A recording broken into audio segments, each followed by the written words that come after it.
5, 4, 3, 2, 1.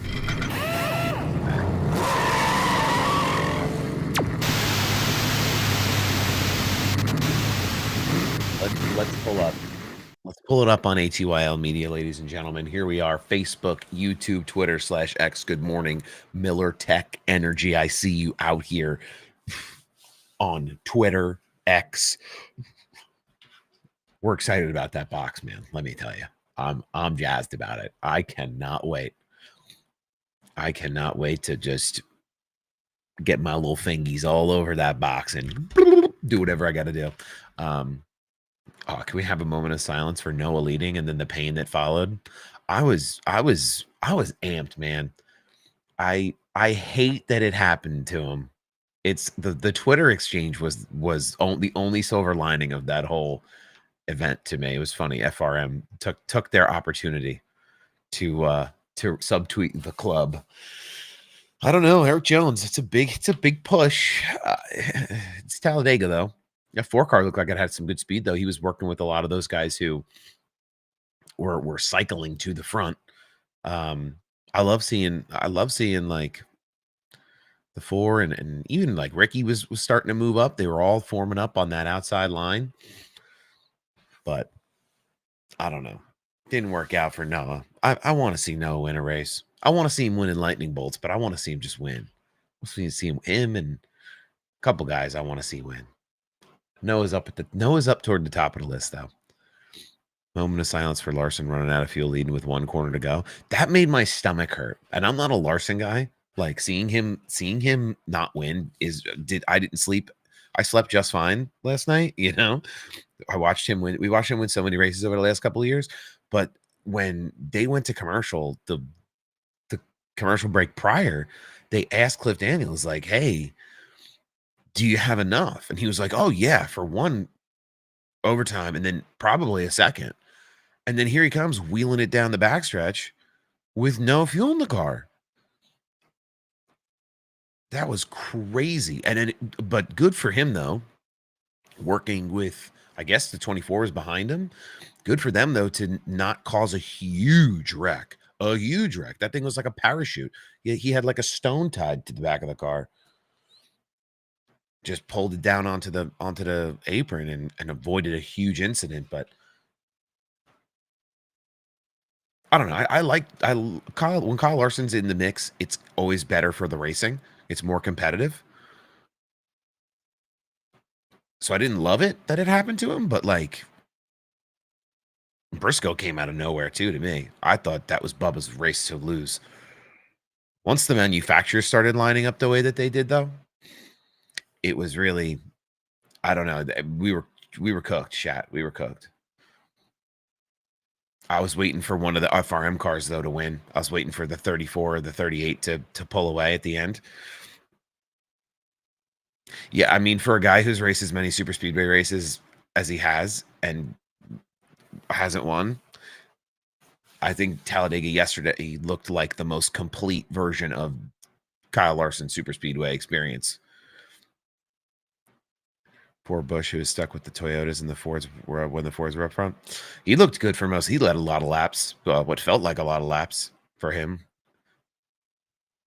I would have been a grown man on the floor crying if Kyle Busch won that race yesterday.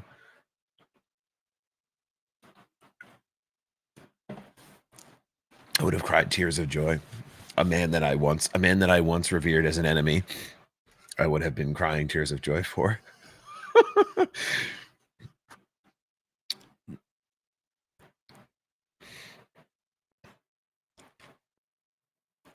If Hocevar was in front of Byron, do you think he would have won being he was more aggressive? I mean, it's really, once you're in front, it depends on who's going to give you help from behind. That's why that top line didn't go. That's why Briscoe kind of won that race. Like Ty Gibbs pushed Briscoe to the win. Like the 34 wasn't going to push the 23 to the win either on that top line.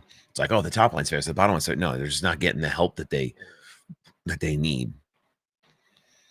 I thought Bubba had the better run coming out of turn 4, but It's just the way it all lined up. They weren't just gonna push him. A Ford wasn't just gonna push Bubba to the win.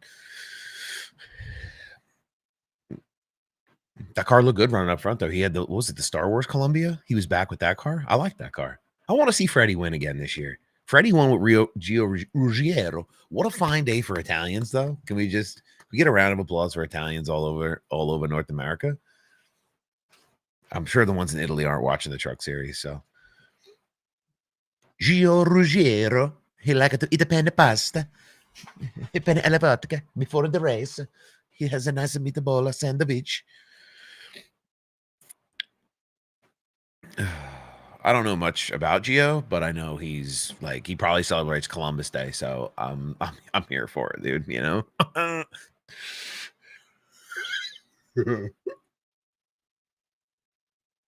All right, let me roll over to the results. Let me roll over to the results here, and we could talk a little bit about Trucks Xfinity and Cup in that order. Gio obviously winning his first career win, winning at Talladega in the 17 Tricon entry. Corey Heim finishes second, Ty Majeski third, Dawson Sutton, Lane Riggs finish fourth and fifth. Ankrum Crafton, Corey LaJoy, Raja Caruth, Caden Honeycutt round out the top 10. What a finish for Caden Honeycutt, top 10. Some people, I mean, I don't think enough people throw respect on Caden Honeycutt. I don't think they do. I think they need to start to. Buddy knows. Chris Wright finished 11th. Unbelievable, actually. Somebody blew up. Yeah, Norm Benning was running in this race, by the way, in this truck race, in the 6 truck. That car went up in smoke literally in a quite the bombastic fashion. Car was on fire, blowing up. He's got the window net down coming out of turn 2. I mean, Norm Benning is, how old is Norm Benning? I want to say he's in his 60s. That might have been disrespectful. Oh, no, I'm sorry. Norm Benning is 73 years old, ladies and gentlemen. 73. I was going to read that one more time. Norm Benning is 73 years old and was running a truck at Talladega this weekend. Okay? What a goat. What a goat. Never too late to chase the dream. I mean, Norm Benning was the goat before this, but I mean, unbelievable. 73 out there still wheeling? Come on. Come on. But that truck was on fire, and the smoke is just billowing out of it. And here comes Norm. Boop, boop, boop, boop, popped his head out. So that was a wild sequence of events. Let's see. Parker Kligerman finished 26th. Frankie Muniz in 20th. Some notable names. Yeah, I don't know. I feel like you could say all that for a Tricon win. They win a lot. Usually it's the 11, but on a side note, who will drive the 7 Cup? Right, we're going to talk about that car in a minute. The Red Farmer of the Truck Series. Yeah, I feel like he's just going to race forever. He's going to race until he physically can no longer get into the car. I feel like that's the move for him. I will say, though, we're going to move through trucks fairly quickly today. I don't have a ton to talk about for the Truck Series. Corey Heim is still your leader in the points for the playoffs. Raja Caruth, Tyler Ankrum, and Caden Honeycutt now the top 4. Ty Majeski, Lane Riggs, Daniel Hemrick, and Grant Enfinger. Oh, Buddy knows. They're going to announce it on Taco Tuesday, right, Buddy? The biggest shakeup in the trucks standings, though, is Lane Riggs, who we had seen as this like powerhouse kind of driver behind Corey Heim. I mean, it's hard to call anybody a powerhouse behind Corey Heim because of just how dominant that truck has been all year. But if anybody was gonna throw a Hail Mary up at the end, it was gonna be Lane Riggs because he had had the second best season. I feel like he is now 6 points to the negative on this playoff bubble. So not awesome for Lane Riggs, but we've seen that team rally. We've seen them do good things. They still have to go to Martinsville next week or this coming weekend, the 24th. So that'll be exciting to see who can pull one off there. Maybe a little bit of a walk-off. and get the job done. Sorry, I'm just clicking all over. I'm clicking. Hope everybody's having a great morning while I'm clicking around, getting things set up. Results of Xfinity. Give me those. Let me tell you. Bubba was rotted once again. He was just in the wrong line at the wrong time, unfortunately. Good morning. Thank you. I didn't get the hat. I couldn't go so far with all of my. I've had this hat for a long time too. So I was like, when I saw the Heat Wave collab, I don't know how to feel about what they did to that car, because it was a Tide car. I think it was a Ricky Rudd like 96 Tide car, and they just went right over it with City Chevy stuff. It's 2 a.m. in Hawaii. Good morning. Oh my God. Good morning or good night, or which side of the day are we on for you in Hawaii?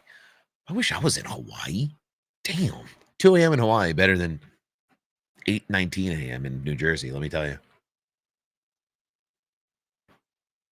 Oh, Larson dropped down and blocked his teammate, opened the door for the 2 Toyotas. I think ran out of fuel. I mean, I think he blocked them on purpose. Staten Island. I go up there every once in a while. Some family up there on the island, on the rock. Stanton, the island of Stanton. I'm thinking long shot for Xfinity is Carson in the 1. Carson Quapple. Okay. Ty Gibbs could have. Let's be real. He could have. It's all about who you're partnered up with at Talladega at the end. I was just in Matawan, New Jersey. There you go. I live in the Alabama section of New Jersey, down there at the bottom. That's my domain down there. Anyway, Xfinity, all that for an Austin Hill win at a super speedway. I got a text from somebody who works media for the 19 team, Eric Amarola, and he was really jazzed. He was like, the 19 looks really good this week. I don't know. They rolled off really good last week. They won that race. Like, I think Eric's got a good chance. And I texted him back. I said, but what about RCR? and here we are. And the 21 and the 2 were up front most of the day.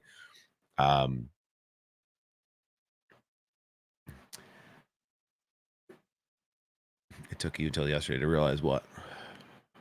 I lost my train of thought already. I'm talking about 9 different things at once, which is disgusting. Makes my brain feel sticky. But Austin Hill rolling away with the win, and then flipping off all the fans on the front stretch at the start-finish line. Very classy, Austin Hill. We love that for you, brother. If Austin Hill, listen, I said this yesterday when when I saw that tweet. Like, I don't know what he's got on people that he's still in that car at RCR, because there's other drivers who could be running that car and would be running the 33 in the Cup Series, and there's other talented drivers who could be in that. If this guy wasn't driving race cars, what would he be doing? Because I don't get it. I still don't get it. Anyway, I've got a Brennan Poole signed diecast with your picture on it. My picture? How did my picture end up on a diecast? Me? Not me. That's a typo.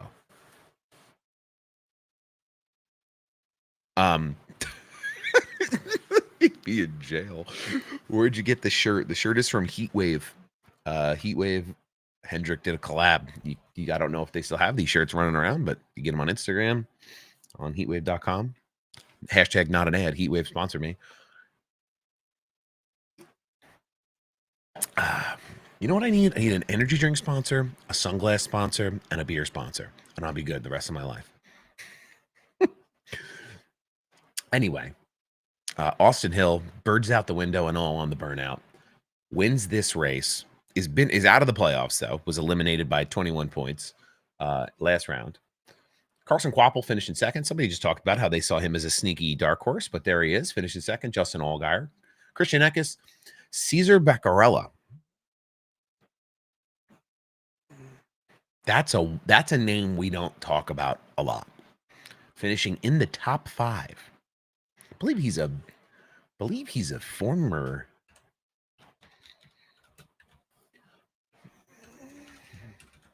I believe he is a former.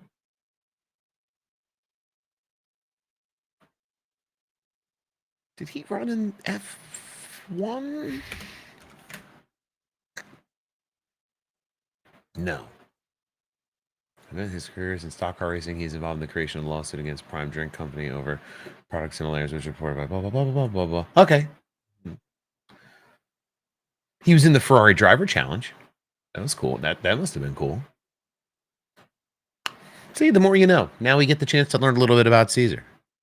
He's so literally when you Google his name, he's American. Cesar Peter Beccarella is an American professional stock car racing driver and a team owner. He competed in part-time in the NASCAR Xfinity Series, so on and so on and so on. And there's 3 photos of him up in the top right corner of the browser window, and the first one is him like lifting a heavy weight. Lifting a heavy weight. Buddy is yoked. Why isn't he a fitness influencer? He could be, right? Look at this guy. I'd listen to him if he told me, hey, Sal, stop eating past 7 p.m. and putting only alcohol and caffeine into your body. Yes, I would listen to him. I might not do it, but I would listen for sure. Anyway, he finished top 5 yesterday. Blaine Perkins, Parker Retzlaff, Leland Honeyman, Sammy Smith, and Jesse Love round out the top 10.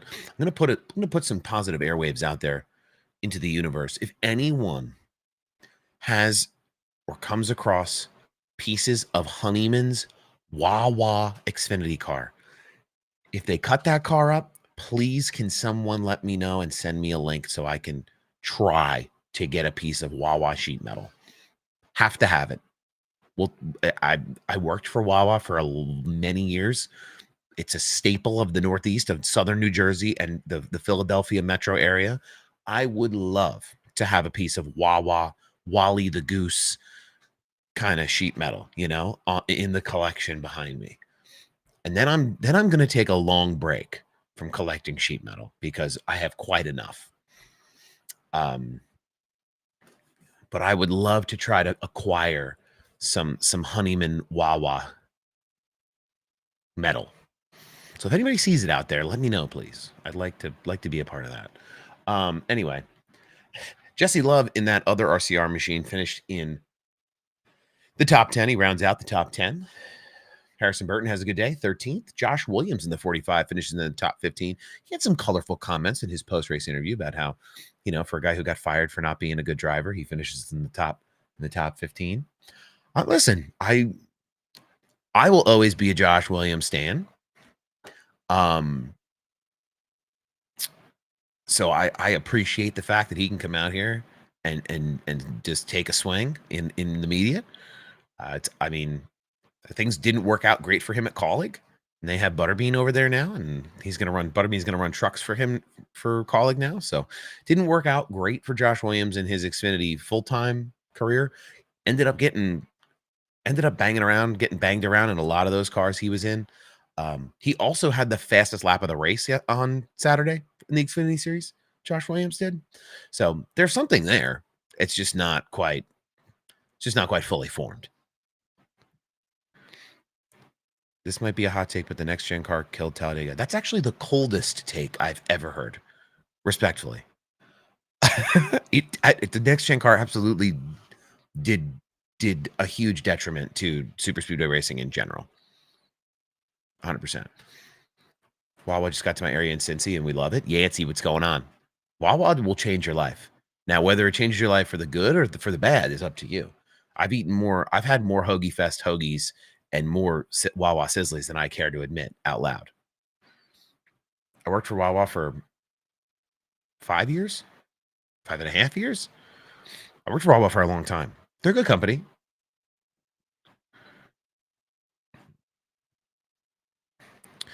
whoever's disagreeing with you that the next gen car is not the catalyst for the poor super speedway racing is not paying attention. They went 4 wide. That was awesome. Yeah, it's the biggest marketing scheme. It's the biggest marketing scheme going these days for super speedway races. It's not. They're not actually. They're not doing anything when they're 4 wide. By the way, just so you know, like it was incredible yesterday to watch those Cup cars, the guys on that third lane run up to the outside and be able to just kind of hop the whole field, because not everybody is going all the way out. Like they're running around 35%, 50%. They're trying to save fuel. It's all about fuel management at super speedways. It's not about put your foot down and go. So that the next gen bad, follow me for more. Yes, buddy. That is correct. I think the next gen has done some great things for road racing. I don't think you could get as entertaining of a product on road courses and on even the mile and a halves. I think the next gen car was great for mile and a half racing, and it's gotten better for short track racing. So and then we're talking about doing some horsepower increases next year. I know it's at tracks smaller than a mile and a half, but I don't know. I think there's a fix for super speedways, but there's ways to do it. Maybe it's the way that they space out the stages, or I don't know, but there's something that can be done. Anyway, let's look at the Xfinity playoff standings, right? I wonder who's leading those standings. Oh, is that Connor Zilic still 83 points above the cut? Huh. Justin Allgaier, Jesse Love, and Carson Quapple. Sammy Smith, Brandon Jones, Sam Mayer, and Sheldon Creed. Sheldon ride yesterday too. That was unfortunate for him. That car looked like something out of the Cars movies. Where did our friend in the 88 finish? Did he get wrecked?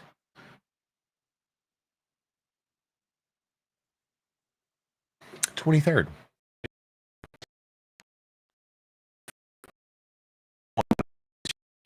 Team. They just need to have different cars. Issue for the Cup cars at super speedways is the underside of the car, like the aerodynamics of the underneath part of the car there. Zilic top 5 streak is over. The Lion no longer concerns himself with this kid. The Lion does concern himself with weepers, though, huh, buddy? That was a crazy sequence of events for Shane Van Gisbergen yesterday. I mean, coming to pit road, hits the weeper coming down on the apron. At the beginning of the broadcast, I was like, oh, he just spun out. Shane Van Gisbergen just spun out, like all by himself. And I was like, did he? And there you go. There it was. Weepers are the only thing that can stop Shane Van Gisbergen from winning a championship, I swear.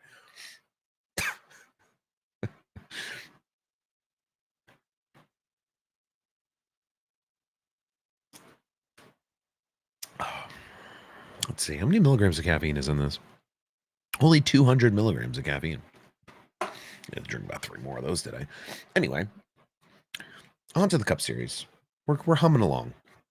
What's up, Rowdy? Good morning. We kind of go over things a few times here, though, so don't run anywhere. Oh, have you tried Form Energy? No. I feel like that's for people who work out, which would kind of remove me from that conversation. First Form. I get a lot of their targeted advertising. I love Rain Energy. Rain, the Rain Sour Gummy Worm. If they could just hook that up to an IV for me, I'd be in good shape. I do love me some Rain Energy. Used to be a big Red Bull guy. The Rains I get 2 for $5 at Wawa right now. An IV is crazy, bro. Come on, just right into my neck. Caffeine infusion. I have a problem. I can't wait till when I go to work in November. Oh my God. We live on Celsius and granola bars. And then when I come home and I wonder why my intestines are all twisted around inside of me. All I know is CW better step up their game, because I could not watch Xfinity because of soccer. I honestly, I didn't have a problem watching CW. I'm getting ready to move at the end of the month, and I know I'm going to have an issue with I'm going to have an issue with CW. I'm probably not going to watch any Xfinity races next year. So that could pose an issue for me. I might go ahead and splurge and get HBO Max and do the old HBO MRN, radio slash, I don't know, something. But I have to get like 6 different TV packages to watch the races. And I can't. I'm not here for it. Yeah, just like remember Futurama when they had the heads in the jars? The liquid is just energy drink. That's how they're gonna preserve me in the future. You can get a caffeine shot in the smoothies at Wawa. That's awesome. I've never done that. I like all this Wawa talk this morning. We're having a good time. We're having a good time on the Wawa talk. I don't Google anything that has to do with anything I like. Like, I don't want to know what's in Red Bull. I don't want to know what's in Rain. I don't want to know what's in these Alanis. I don't want to know. Chemicals, for sure. Bad, harmful chemicals. But nope, don't want to know. Anyway. Oh, here we go. Old man 575. Look at this man's photo on here. NASCAR is killing itself, is the comment. He's calling himself out as the old man. And then if you click on his profile, this is one of my favorite things to do. I mean, it's just like you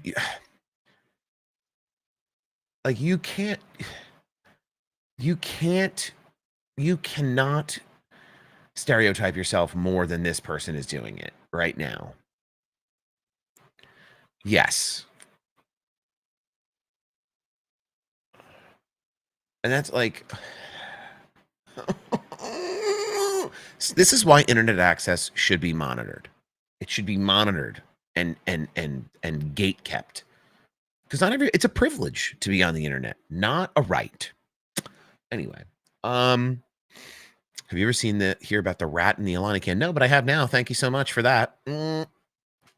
Still gonna keep drinking them. Still gonna keep going. To the last drop. Gonna keep doing it. If I get a little rat in my drink, it's it's just part of the fun, I guess. Oh man. Old man just came in here, dropped the I think, are they bots? Are they like are there anti-NASCAR government bots out there? Like, are the Russians anti-oval and they're out here with their bots? I don't know. Listen, I'm flattered if I'm being targeted by bots.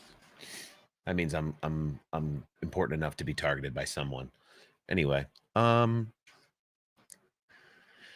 it's definitely not an easy way to watch Xfinity. Yeah, it's tough.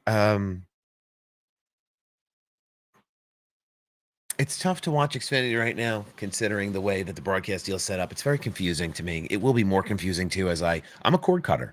I don't want to have cable, so it's finding how I'm going to get the CW app to work with a cable subscription and an NBC app and an Xfinity Stream app and all of these things is I'm really I'm not really here for it, but I don't know. We'll see as we get rolling here. I have all off season. I might splurge on a Flow Sports subscription this week or next year.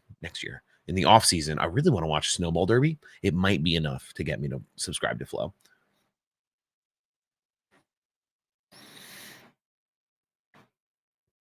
Oh, I see. I thought you were talking about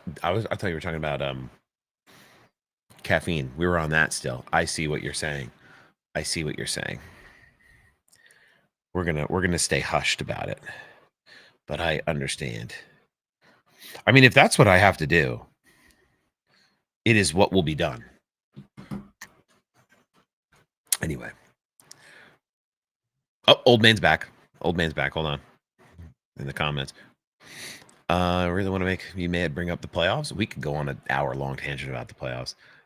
Oh, yo, Edwin's blessing the first 5 people who messaged God did on his thing. This is very legit. Bye, Edwin. NASCAR only has 9 network TV coverage. NFL, MLB, NBA have hundreds of games on network TV coverage. Yes, that is. I don't know. I'm honestly not sure what he's saying. NASCAR only has 9 network TV coverage. National or like just races on? Are you saying there's only 9 races on TV every year? I'm confused. I'm not sure. I'm thinking of taking a season NASCAR off and getting dirt vision. Dirt racing's getting more and more popular. By the way, Brad Sweet surprise retirement announcement last night at their like awards ceremony. Did not have that on my bingo card. Knew that it was going to happen eventually, right? Not that I'm like a huge like dirt track guy, but knew that it was going to happen eventually. He had been racing for how long? I can't even tell you. Just didn't do the retirement tour, didn't do any of that. Just got up there and was like, that was my last full year. Tears in his eyes the whole way. I was like, damn, my chest hurts. Chest hurt watching that video. Good for him, though. On his own terms.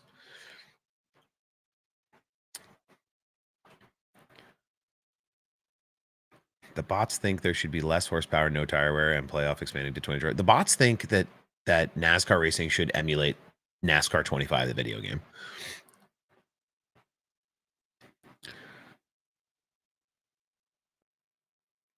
Oh, you want to see? We can do like a shirt thing. I mean, I'm gonna have like shorts on, so like don't get crazy. Feet pics are not free, but I'll give you a little. I'll give you a little twirl.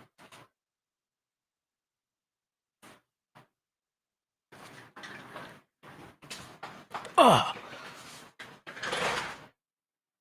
there you go. There you go, Josh. First time I've ever done a twirl on the internet for what I assume is a grown man. Anyway, don't let that affect how you feel about yourself today.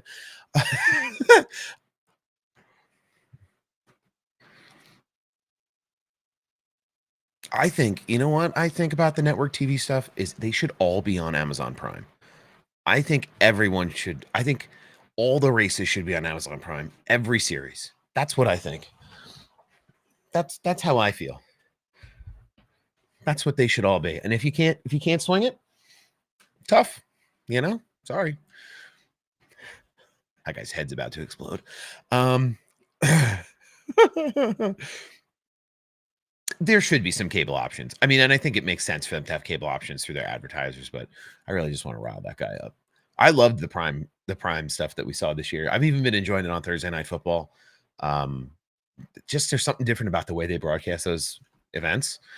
The quality is better. The audio is better. Everything is kind of better when it comes time for Prime to be involved. So I don't know. It's good, but I think they should be on Prime. Oh man, who do you have at Martinsville? I'm looking forward to those amazing hot dogs.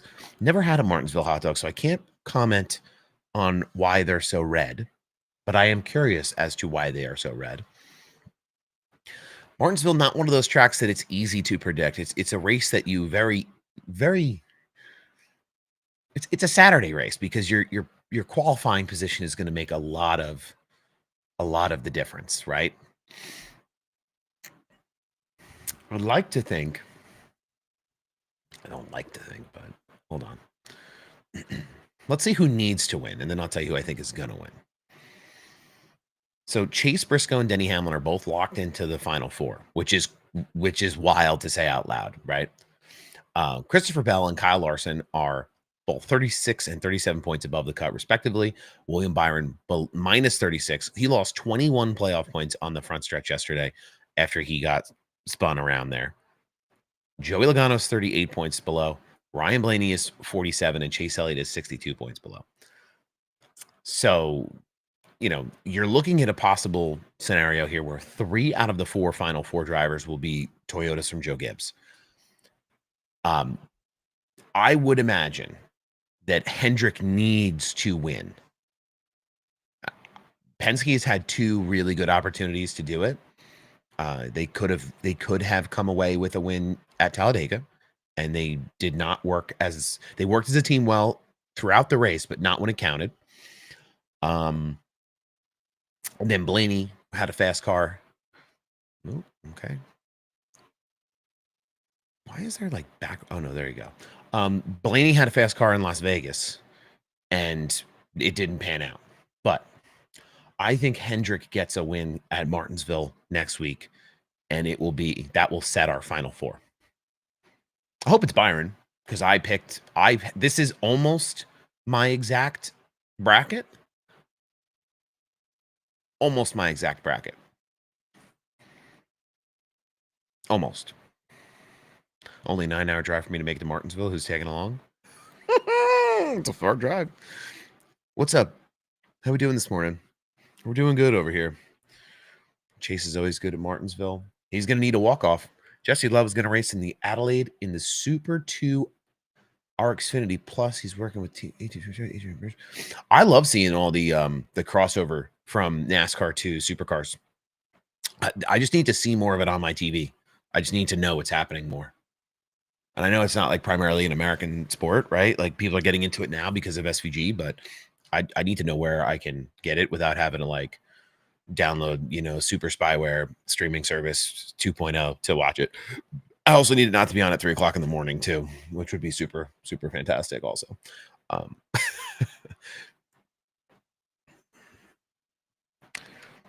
mean, it could have been a lot worse, Mike. It could have been a lot worse for William Byron, considering Larson could have wrecked the whole field and William Byron in front of him. Superview is a $7 subscription on YouTube. See, now we're cooking. Buddy's here. Buddy's here to drop knowledge. It sounds like Sal's getting a lot of subscription services this off season. Sounds like I'm getting supercars. I'm getting Flow. I'm getting all kinds of things. I want to watch late model stock car racing. I don't care if it's Car Store or if it's like late models at Riverhead, limited late models at Riverhead. I had fun watching and keeping up with some of that this year. I almost prefer it more than the modifieds. Yeah, Byron ended up not where he needed to be in the end. No matter who makes it to the Final Four, it's Briscoe's title to lose. I don't think that's the case. I think it's Denny Hamlin's title to lose. This is a guy who's getting ready to retire.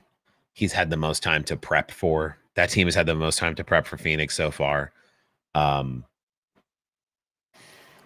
I think it's just a matter of what will they do to finish it off, and part of that will be to try to keep a Penske car out of the Final Four. But I don't think it's Briscoe's to lose. He's good. He's fast. That car's fast. That team's fast. But the Smart Tour race at Wilkesboro was 99 laps and lasted 2.5 hours. Yeah, it's a disaster usually. Luke Baldwin, right? Won that race. Smart Tour champion. I'm sure people in North Wilkesboro loved a kid from New York winning that championship at North Wilkesboro this year. I'm sure they love that. A lot of cautions in modifieds, though. A lot. Modified drivers everywhere. This is not just my personal in-person experience, but modified drivers everywhere. They ride rough on each other. There's a lot of yellow. A lot of yellow. That's why I like the late models better, because there's somewhat less caution because they can rub on each other a little bit with the body panels, but once they find out how much they can rub, then you go back to having a bunch of cautions again. So, such is the nature of racing, though. He's won there before. Briscoe's going to win. Okay. Chevy all the way, remains undefeated. Our modified division got so bad the drivers started racing at other tracks. I'm glad that we haven't had that happen.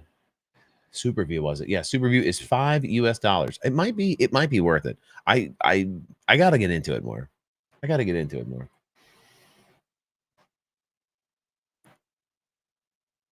It's crazy. Chat's popping today. Hot dogs in the chat for all of you. Big dubs for the chatters today. Welcome to TikTok Live. TikTok Live, ATYL Media on Facebook, YouTube, Twitter/X. Here we are. We're doing it. Okay. Let's run down through the Cup race, huh? Like officially through my notes here. Ryan Blaney, Joey Logano appeared poised to control the race late with their 4 teammates, but a poor restart with 17 laps to go killed their momentum. There were some issues, though, for Penske beyond that as well. Josh Berry having a great run of speed at the front there for a lot of the opening stages of the race. A gear oil issue in all of those cars. Berry's car most affected, where something burnt up in it and he couldn't shift, or gears were melting, or something was going on. They tried to top it off with gear oil just to get him back out there as a help support vehicle for the Penske drivers that were in the playoffs to try to make a difference. But some mechanical issues were bugging those guys most of the day. Brad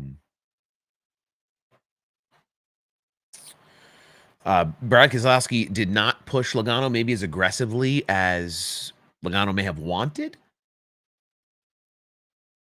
They were speculating he was saving some fuel, but maybe he just was trying to set himself up. We know BK likes to back him up to him, use that run of speed to make passing happen. I don't know. I thought Brad Keselowski was going to be in the mix to win this one. I mean, it's hard at the end, but Big Bad Brad finishes in the top 10 regardless.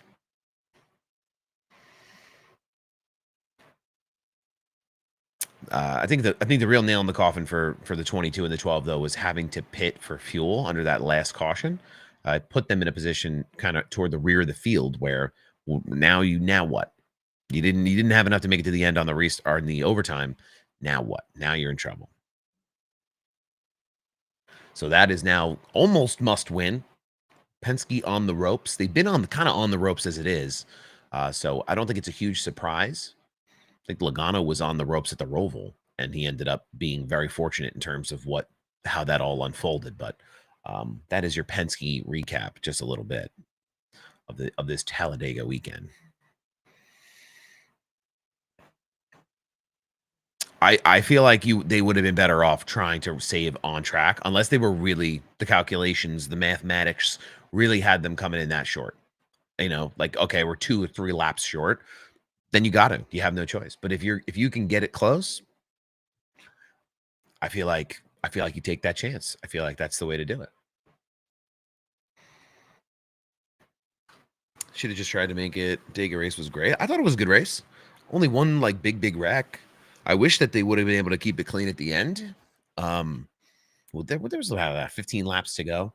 I felt like the racing was the best it was all day with about 15, 20 to go. And I was like, if they keep this green and come across that start finish line with no yellow here, this could set up a wild green flag finish. And that was when Logano was still running up front before that last pit cycle, but under caution. But yeah, it just didn't happen. I was glad that they didn't tear up like a million race cars. If Bubba would have pulled off, I can guarantee you would see salty towards Denny.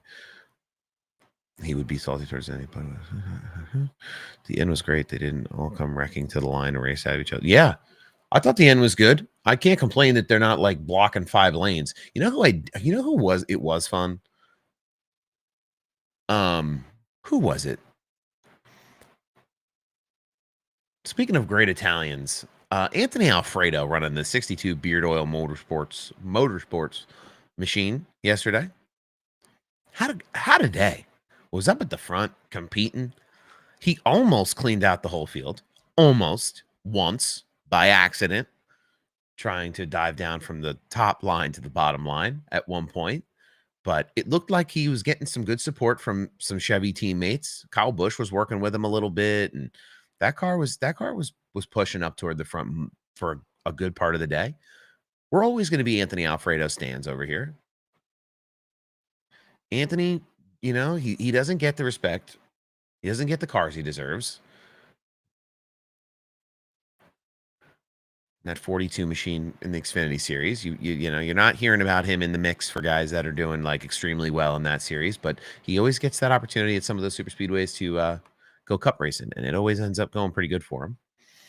But I don't know, just a tough deal. Kyle Busch had some good chances, just cycling through the field didn't work out. He finished in 19th, only to Ty Dillon. Ty Dillon, man, what are we gonna do with Ty Dillon? What are we doing with this guy? He's causing problems. On pit road, off pit road. Last week, this week, it's so confusing. It's so confusing to me what Ty Dillon's up to. The Ties are usually just out here causing mayhem and havoc. It's crazy. I still have to go back and watch the Bathurst highlights. They're 52 minutes long, the full Bathurst 1000 highlights. But both Dillons just need to move on. I saw more comments post race about like the Dillons and Austin Dillon saying something about like the changes being made at RCR. And anytime I hear Austin Dillon talking about like the organizational changes, I think we're getting closer and closer to just a Dillon takeover of RCR, which means them out of car, them in office.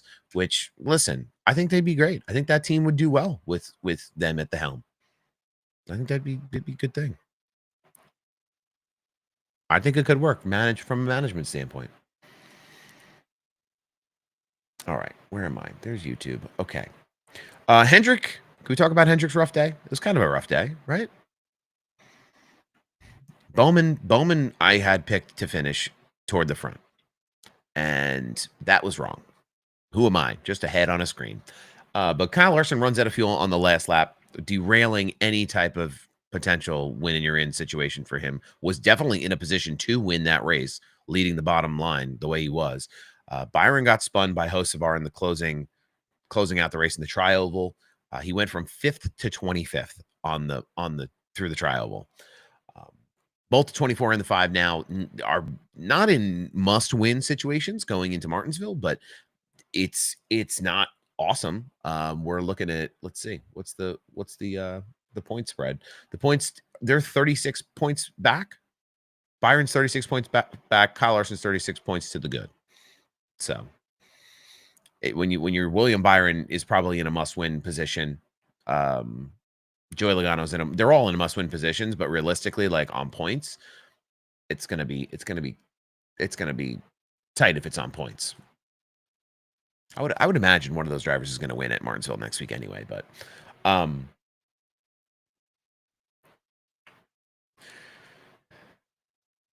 Chase Elliott, I mean, it was kind of snuffed out early. He's 62 points out. It's for the Chase fans, for the Chase sexuals out there. It's a rough Monday morning. You know, from what looked like a very good, consistent run of results through the whole season, I just, it's unfortunate and disappointing that the 9 team is going to be in the position that they're in at Martinsville. And that's not to say that they can't walk it off and win one, but it's difficult to watch that 9 team. I mean, and everybody's going to say, oh, Gustafson didn't do them any favors this year. I mean, this is a car that consistently finished in, top 5 finishes this year. Let's see. If we go to his results, if I go to Chase Elliott, and I look up how many, if the internet works. A lot of this show is contingent on the internet. Isn't that crazy?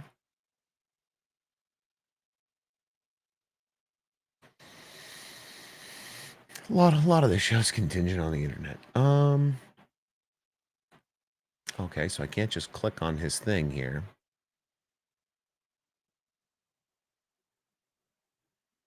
And they're not numbered. They're alphabetic. Okay. So this season, Chase Elliott has had 17 top 10s, 2 races, 10 top 5s. He's led 424 laps. And he's ranked 8th in the drivers' power rankings. So this has been a respectable season. Better than respectable for Chase Elliott. And I don't know. It's just a shame that they're going to be in a position that after all that effort this year, they are going to win and you're in position because of these kind of late stage results they're getting out of the playoff format. We did talk a little bit about how I was surprised that more people weren't talking about how Hocevar was the aggressive pusher. He must have been talking to Brad Kay before the race, getting some tips.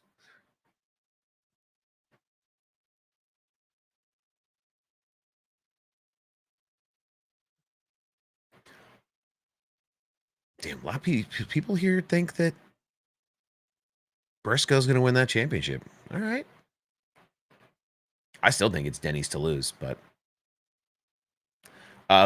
speaking of Briscoe's win capped a season of steady improvement this year. I mean, the guy's been on fire since coming over from SHR. That has to feel so good to know that you're actually a good race car driver and the equipment was almost 99% of what held you back. That's got to feel good. Even if he doesn't win a championship this year, knowing that he has like a career ahead of him in that 19 car. just I'm sure he sleeps so much better at night than when he was running over at Stewart Haas. Um, he leads the series in top 5 15s. He has 7 poles and sits top 3 in every major stat this year, Chase Briscoe. So it's definitely a full 180 turn of events. You know, this is a car that last year Martin Truex Jr. was driving in his final season. Um, there was lots of conversations about teams and crew changes and things like that happening. You know, Martin obviously moving on, retiring from NASCAR, and Chase Briscoe steps up and lets the process happen.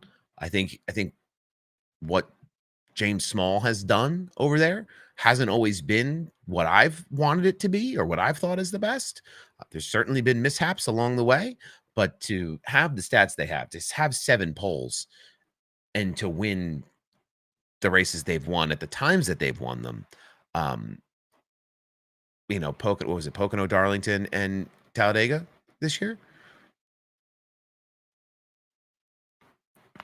And, you know, it's just hard to fill big shoes like what Martin left behind. I know not everything felt warm and fuzzy on the way out for MTJ, but it was, you know, if you want a turnkey solution,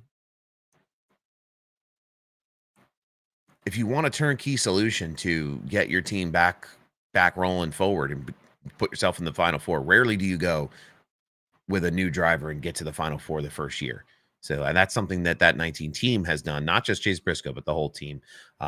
And even like he said yesterday in his victory interview, I can't call it a victory lane interview. It's the on the front stretch, which is the dumbest thing ever. Like, can we go? When are we going back to interviewing guys in victory lane? He credits Ty Gibbs for giving him that big push, and that's what the teamwork is all about. So it takes a village. JGR is doing it. They're winning everywhere right now. Xfinity, they're winning in Cup. They're winning all over. Drivers championship points in Xfinity. They're gonna have they could have all their cars in the final 4 in the Cup Series. Like, somebody better hope they don't open up a Truck Series team. Can we get some hot dogs for our support of Victory Lane interviews? Can we get some of those? Can we flood the chat with some dogs? Can I get a little onion, a little mustard on mine, actually? Get the dogs out.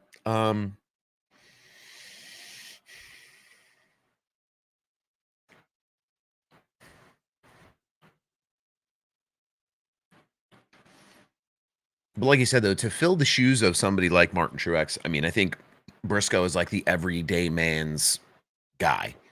If you don't know the sport, you know, that 19 car is very relatable to people, to that Big Bass Pro sponsor on it. The car is in victory lane a lot. Briscoe's kind of like an even keel kind of guy, you know, goes from sweeping shop floors at ARCA shops, you know, to taking a shot on himself, to being in North Carolina, to getting himself a ride, to now moving all the way through to being in the final 4. So even if he doesn't win the championship, there's such a conversation around what Chase Briscoe has done in his career. And I think people forget, like, Chase Briscoe was dominant in the Xfinity Series when he won his championship there. And this is a driver who's really good. It just hasn't always panned out for him in places that he needs to go to show that he's really good.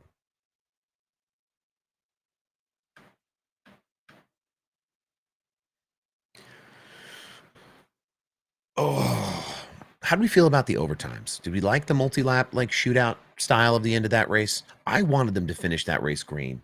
I know there were some long fuel saving stretches there where it was 3 wide, 4 wide. Okay, great, cool. But I don't know. The overtime finishes to me can be cool. I'm glad that we only had, what was it, 1, 2 overtime finishes there. A couple of shootouts, kind of reshuffles the front a little bit, tries to set everybody up to push and be pushed and do all the right things. And it takes all the fuel calculations and kind of really stretches them to their absolute limit. We saw that with a couple of drivers.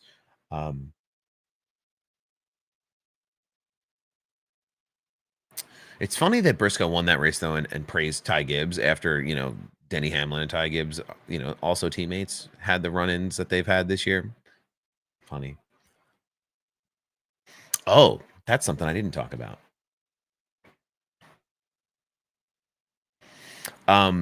We talk about Allmendinger's kind of scary moment. Glad he's okay, first of all.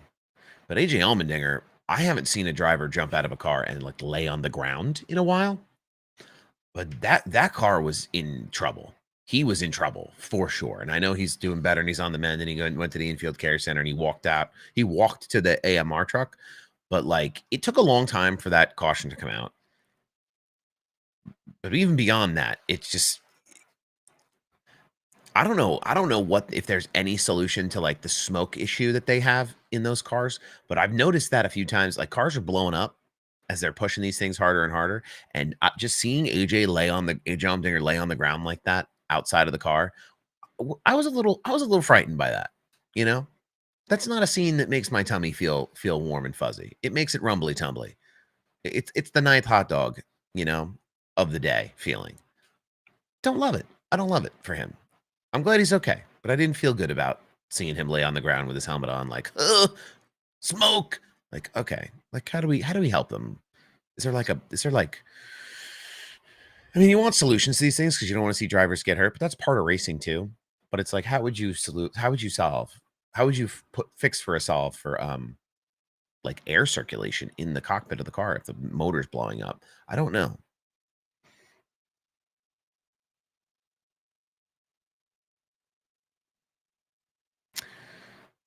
They had to pump in crowd noise when Larson fell out of the line. I didn't even pay attention. I wasn't even paying attention if there was crowd noise. I only like one lap shootouts. I don't like any shootouts. I like 2 overtime finishes for me is the maximum. That's it for me.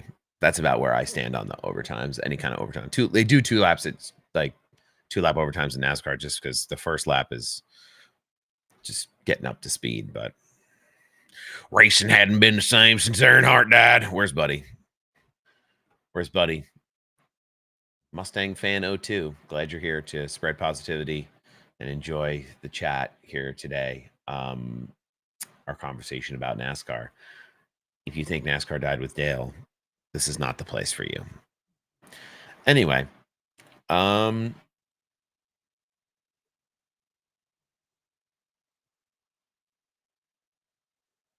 weather. We'll talk about the weather real quick too. It rained the night before and the morning of this race, and it did bring the weepers out. And I know Buddy was here earlier. We talked a little bit about SVG. SVG is getting dangerously good on ovals. I know Denver's in this chat on YouTube waiting for me to talk about SVG. Here it is. This is it. We're here. It's time. That 88 car looked real good. Real good. And while the finishing position may not, where was he? Let's see. Scroll. Where was he? He was 11th at Talladega. Slowly getting better. I mean, I'm telling you, if this guy figures these out, we are all in trouble. Everyone is in trouble if SVG figures out how to be fast on ovals. It's going to be a problem because he doesn't have to be fast on all of them. He only has to be fast on the ones that get him through the rounds, through the playoffs, toward a championship. And I'm telling you, if he figures it out in enough time, it's trouble for the field because they obviously can't beat him on road courses. So he's guaranteed road course wins every year. Then he's going to start competing well. He doesn't have to win ovals, but if he can put a number of top 10s together, we're in trouble.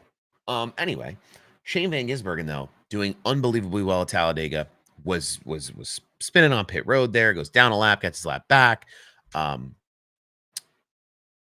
Ever improving that 88 team. Trackhouse also won their first MotoGP event this past weekend. Not that I'm a big MotoGP guy, but good for the organization, picking it up, doing some big things in their other racing disciplines. That was cool to see.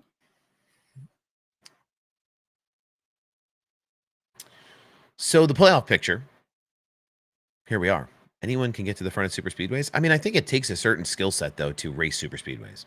Everybody just thinks it's just foot down and go. And I get it, but you have to be able to give pushes, take pushes. You have to be able to make those decisions in, I think, much faster time than maybe some of the other tracks where you get a little bit longer to set up a pass. There's situations at super speedways and you're only going to be able to pull up one time. and that's it. And you have to make that choice right now. And if you don't, your whole race could be done. I think it's just a different type of skill set you need to run at super speedways. I agree. I think we saw that yesterday. We talked about it earlier, with MillerTech in the chat. Noah, like the 43, Eric Jones pushes the 4.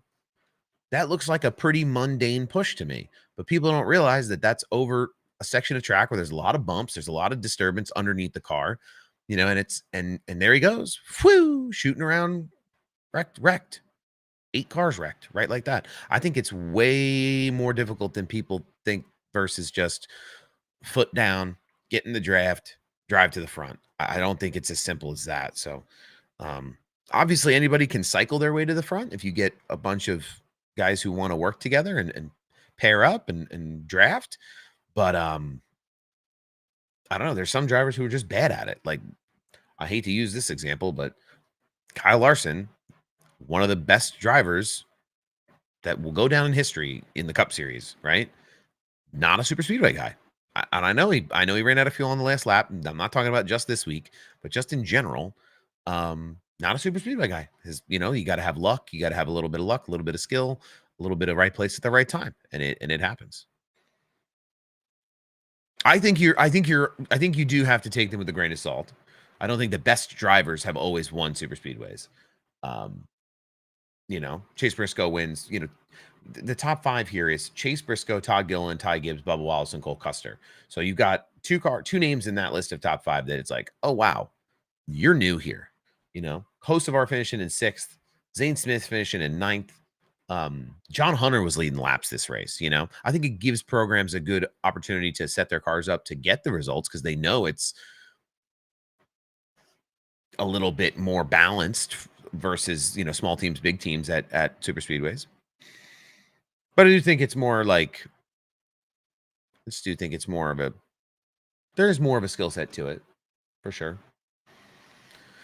SVG is going to win on ovals before anyone beats him on a road course. The day he wins on an oval is going to be crazy. It's going to be, Twitter is going to explode. Scott McLaughlin and SVG will do the Indy 500 Coke 600 double together. Is that what you think, or this? You know that that's happening? Because that would be breaking news. To me, it would be breaking news. I want to talk about Spire. Figuring it out, or is McDowell? Are they figuring it out, or is Michael McDowell just that good at super speedways? I think they're figuring it out. I don't know if Michael McDowell is figuring it out. Michael McDowell's always been good at super speedways. He's always been a guy who you can count on to run up at the front. Even when he was running for FRM, I think his first pole qualifying position was at a super speedway, I believe. He was good at Indy road course, and he was good at super speedways. 77 now too. Carson Hocevar takes chances, and the best places to take chances to get the best result is typically at super speedways. You get more for your money in terms of taking a chance. And then the 7 is going to be empty next year. We talked a little bit about the 7 earlier. I'm feeling good. I got to wash it once. I got to wash it. Getting a little soft. But I like it. I'm feeling good. I feel like I'm going fast, even sitting down, not moving. You got to think Spire's on the up. And when they fill that 7 car, so there's 2 possible pathways here, right? I think the obvious one for the 7 is the least exciting. And I hate to tell you, all you folks who think some rookie's going to move up from the cups, from the truck series or whatever to that 7 car. I think Daniel Suarez is going to go into that 7 car at Spire. He's in a Chevy now. He has sponsorship for Cup. They're going to put him in the 7 again. They're going to put him from the 99 to the 7. Put him in the Cup Series again. I think Corey Heim, if he gets the Cup call up, ends up at Legacy with that 3rd charter they're going to end up having for next year. I don't think Toyota is going to let him go over to Spire and become part of the Hendrick pipeline. Chevy is already kind of chock full of prospects. I've seen that Allgaier to the 7 rumor, like not rumor, but people talk about it. Allgaier will never go full-time cup racing. It's just not going to happen. He had opportunities already in his career, and I just don't think that's something that Allgaier is poised to do. Not because he couldn't handle it, but just because of the business side of it. I don't think there's enough to get him out there every week in a cup car from a sponsorship perspective. Do you think Alex Bowman keeps his ride? Not past his contract. I don't. I think the noise has gotten very loud. That team, I don't know. Maybe I don't. I think Bowman's a fine driver. I think he's a fine driver in NASCAR. I think he's good enough. But the team in general, that team in general has not performed. So I wouldn't pin all the negativity onto Bowman individually, but there's things on that team that just don't seem to be settled. They just don't seem like they're going out there and they don't have a ton of confidence week over week. They're not building on confidence week over week. If things go good for the 8 next year, do you think he calls it? I think as soon as he can get out of RCR, as soon as RCR stops handing him a big check, he's going to walk away. I mean, he's going to take Richard Childress's money, and I would too if I was him. He's essentially funding Brexton's racing career right now with his contract money, right? I mean, he's got more money than anybody ever needs to do anything he wants. Kyle Busch, I'm sure he's got all kinds of things all over the place, but there's no way you don't take the cash. If they offer it to you, take it. I would. He knows he's closer to the end than the beginning. I want to see Kyle Busch win again. I don't know. Like there was conversations online about how people thought he would go to the 7, but the money that he's getting at Richard Childress, like Spire would have to buy him out of that contract if they wanted him next year. Like how much money do you have to take a shot like that? And I mean, I feel like Spire is more of a pipeline team, right? Like they're there to help Hendrick. Hendrick's there to help them. Like I think if Bowman leaves that ride, I think Hocevar goes to the 48. Like I think that's what you're looking at right now. And that kid's going to win races in the 48. Trackhouse will be fun next season. It will be. SVG and Zilish together. But I just want people to remember too, like these development teams that are fueling these big 3 cup teams, like Spire is a development team for Hendrick in a certain sense. That is a relationship that's there. FRM, no. Wood Brothers to Penske, they're a development group together, right? 2311 to JGR. They're all there to help each other and serve each other. But at what point will the small development teams outshine their larger, core pillar partners? When will Spire start winning races like Hendrick wins races? Does it ever get to that point? I don't know the answer to that question. It'll certainly be interesting. Yeah, Ross will be in the mix too for Trackhouse. We don't want to leave Ross out. Ross real hard on himself for not winning races, and I know why. This is why. Because I don't even mean to forget Ross in that conversation, but there's such a loud conversation around SVG and Connor Zilich at Trackhouse. He knows how important it is to be a staple of that conversation still at that team. So I like Ross. He's just it's a tough position to be in where you have you have the one of the most iconic supercar drivers of all time in SVG and the the new Jeff Gordon, Connor Zilich, those are your teammates. Like that's an intense situation to be in if you're Ross Chastain. I miss Prime Keselowski. Me too. There's a an old Keselowski Penske.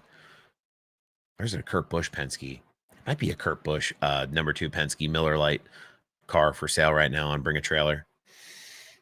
30 grand. Dodge Charger. It's only money, guys. GoFundMe for Sal to buy a cup car. Who's down? How do you feel about the raising of the horsepower next season? I think it's a start.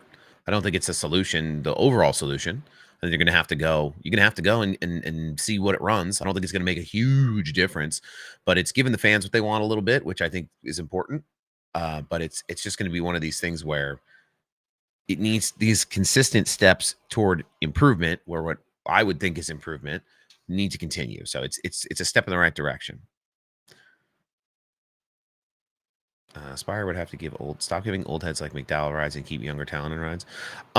They give McDowell that ride because he's a veteran leader. I think that's what that is. It's so you don't just have Hocevar and Justin Haley running around out there with no mentorship. I don't know what McDowell's doing in terms of that mentorship at Spire. It seems like there's some good conversations happening behind the scenes and everybody's helping each other. I think that's part of the reason that he's in that position, is not just because he is a cup winning race car driver, but because he's able to kind of help manage that young talent. I think it's not an easy job to manage somebody like help manage somebody like Carson Hocevar, who, if you think of two opposite people, the two most opposite people in the world, Michael McDowell and Carson Hocevar are absolutely opposites of each other. I think Kyle Busch brings back KBM to run the truck series when Brex turns 18 and finishes out in the trucks. Could be. A lot of money to get spent there, but could be. I know Spire's talking about selling off some of those truck holdings to get into the Xfinity game at some point. Chase Briscoe won yesterday, for those who are just joining us in the Cup Series. Briscoe, Austin Hill in the Xfinity Series, and Gio Ruggiero in the trucks. The horsepower is not going to make a huge difference. It's a great headline. I think it's going to start to matter at 1.5 miles and super speedways if they up the horsepower. Who takes over the 7 car next year? Almost definitely Daniel Suarez.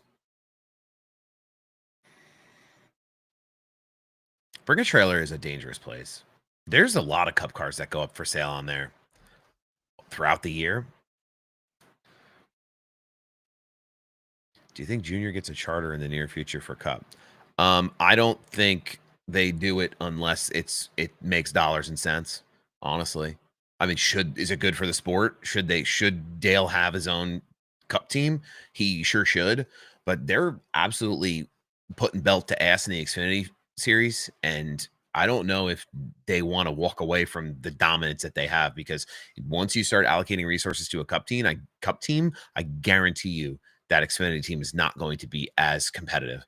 Just from a resourcing and a logistics standpoint, how many cars and how much resourcing can you get across 2 series to make it all work? How many people, how many top tier people can you hire? What does that payroll look like to make sure all of your cars are as competitive as those Xfinity cars are right now? It's a tough question, and they're going to have to splurge the cash on the charter if the current system still stays in place. We don't know. Lawsuit, the whole 9. If I'm NASCAR, though, NASCAR has the ability to give charters. Listen, they'd piss off a lot of owners, but if Dale gets a charter, it'd be the best thing for the sport. You talk about marketing and hell yeah, and all this stuff they want to do to get back to the grassroots of the sport and bring in that fan back in, and then also appeal to the casual fan. There's no better way than to have Dale Earnhardt as involved as he can be. Excited for Ram Colleague trucks.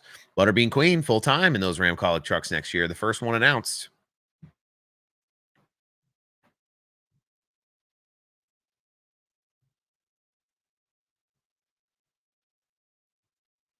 No, not the same person.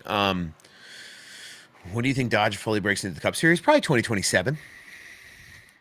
I think you see it come in right around there.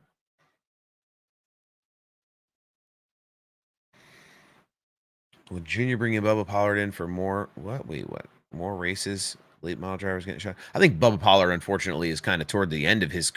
If you're an owner, you're going to look at somebody like Connor Zillage ahead of somebody like Bubba Pollard in terms of just longevity and the ability to win many, many races. Maybe at the Xfinity level, I'd love to see Bubba Pollard run some more races for Junior at the Xfinity level. Better yet, give Dale the 3 and the 8. That would be crazy. That'd be crazy. I mean, somebody just typed in here too, like if he wanted to really be competitive, you could get into part ownership of a team like with Trackhouse. I would love to see Junior get in with RCR and take over part of that team that's so iconic for his family's legacy. I mean, I don't think Richard Childers would want to give that up, or the Dillons would want to give that up, but it would be really cool to see it feels right, but I don't think from a business perspective it feels right. Who do you think buys the 5 charters if NASCAR wins the lawsuit? Apparently, they've got folks lined up for these things. They've got people with their hands out, ready to hand over money. So I don't know. I mean, what is it now with the new charter agreement? Their teams are limited to 3 charters. You know, some of these 2-car teams are going to look. Maybe some of these 1-car teams are going to look. I don't know. I think there's even some outside forces that want to be a part of the sport. They're seeing the business potential of NASCAR and of American stock car racing. I think a lot of it has to do with other racing series and how disingenuous they are to American fans. F1. But it's one of these deals where people want to get in on the gravy train, and it's happening right now. So uh, if it's true that people's hands are out ready to hand over cash for a charter, it's should be interesting.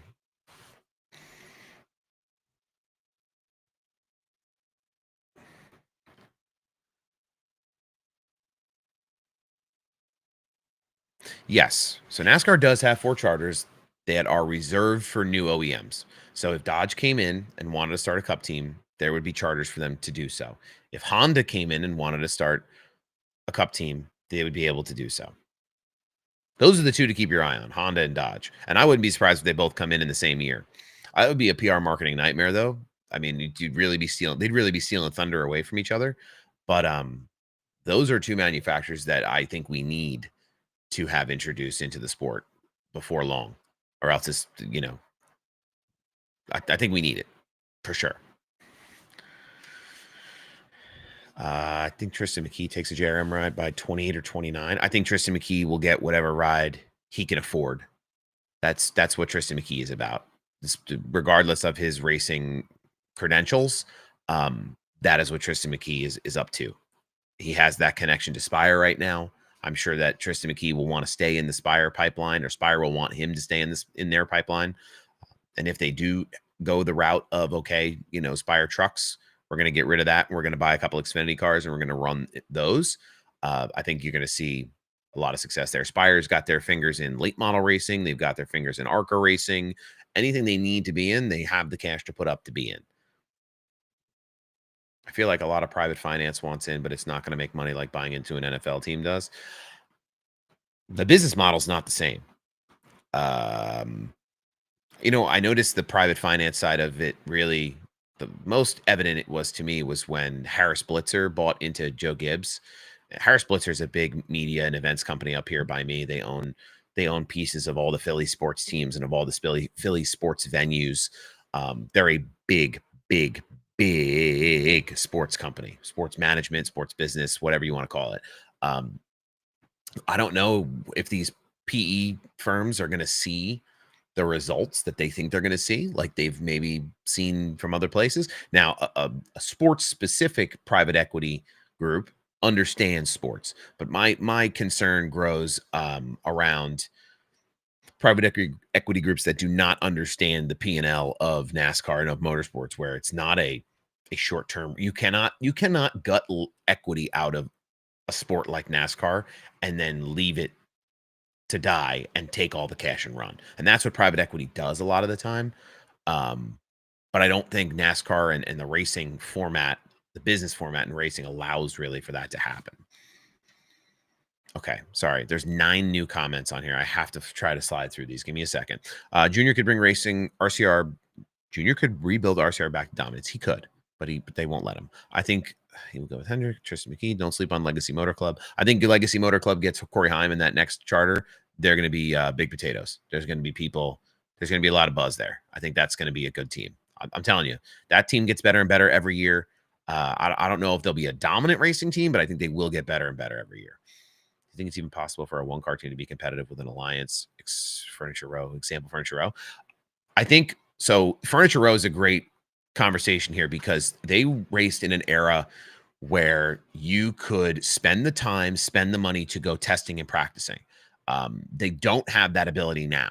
So like Haas isn't able to go out and do as much testing and prep and setup time and shop time like what Furniture Row saw. So do I think one car teams can be competitive? Yes, if they have the right resources and if they're able to get the car out there and work on the car. Right now, that's not really the way it works. And that's why Furniture Row was so successful. They threw a ton of money to win the championship that year. And then they said, enough. That's it. We're done. That was their goal, was to win a championship with that car. And they did. I like to see Honda and Dodge, like more variety. I think it'd be good. I think the only thing with Honda, they're going to come in and they're going to want a hybrid. They're going to want a hybrid vehicle model for their power plant. So I think that's going to be something interesting as time goes on. Like, what does hybrid mean? That doesn't mean they're going to start plugging. They're not going to plug like an electric charger into these cup cars, but there's going to have to be something that makes up for the power at the rear wheels, whether that's a 6-cylinder turbo. I don't know. Maybe they partner with an engine manufacturer to do a V8. There's a lot of questions there still, I think. Where do you think Carson Ware could end up? Carson Ware is beginning his march into the Xfinity Series, so I think that's a good place for him to start. Running in late models this year. I know they won the owners championship this year in the car store, so I believe it was the cars tour, or was it they have two classes. I don't know which class it was, but they won a owners points championship somewhere. So I like Carson Ware's TikTok lives though. Big fan of him. Cool guy. You think Honda will be good for the sport, even though it's a foreign car maker? I think they'll be better for the sport because they are a foreign car maker. I think they'll be good because they're a foreign automaker. I think you need to have that. I mean, look at Toyota. You know, same kind of deal. Could be the same kind of deal.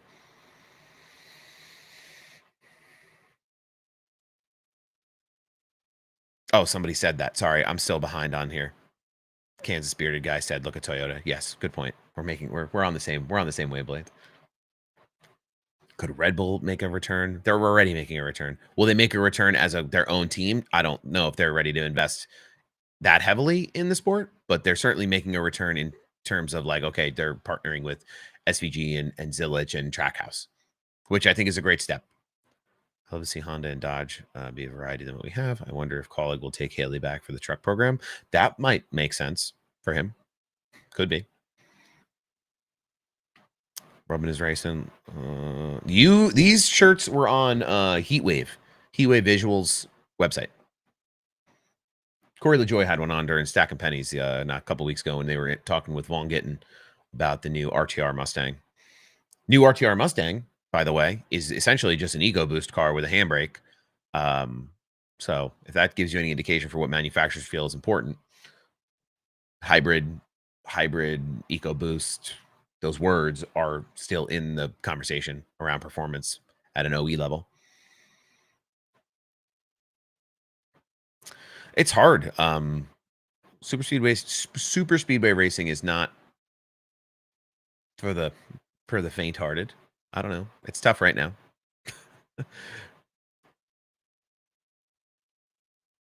Ty Gibbs is getting better. He's going to be all right. He's good. He's got good equipment and sponsors. I agree. I think he's past the point though where he should have won a race by now.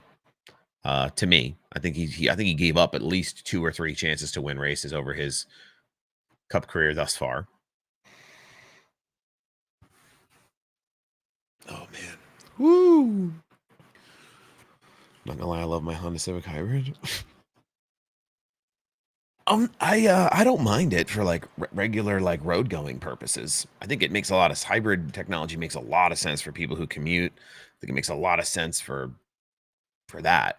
I don't know if it makes sense for racing. I like what they do in some of the IMSA competition, and that's part of what NASCAR does, right? Is NASCAR and IMSA are essentially under the same umbrella.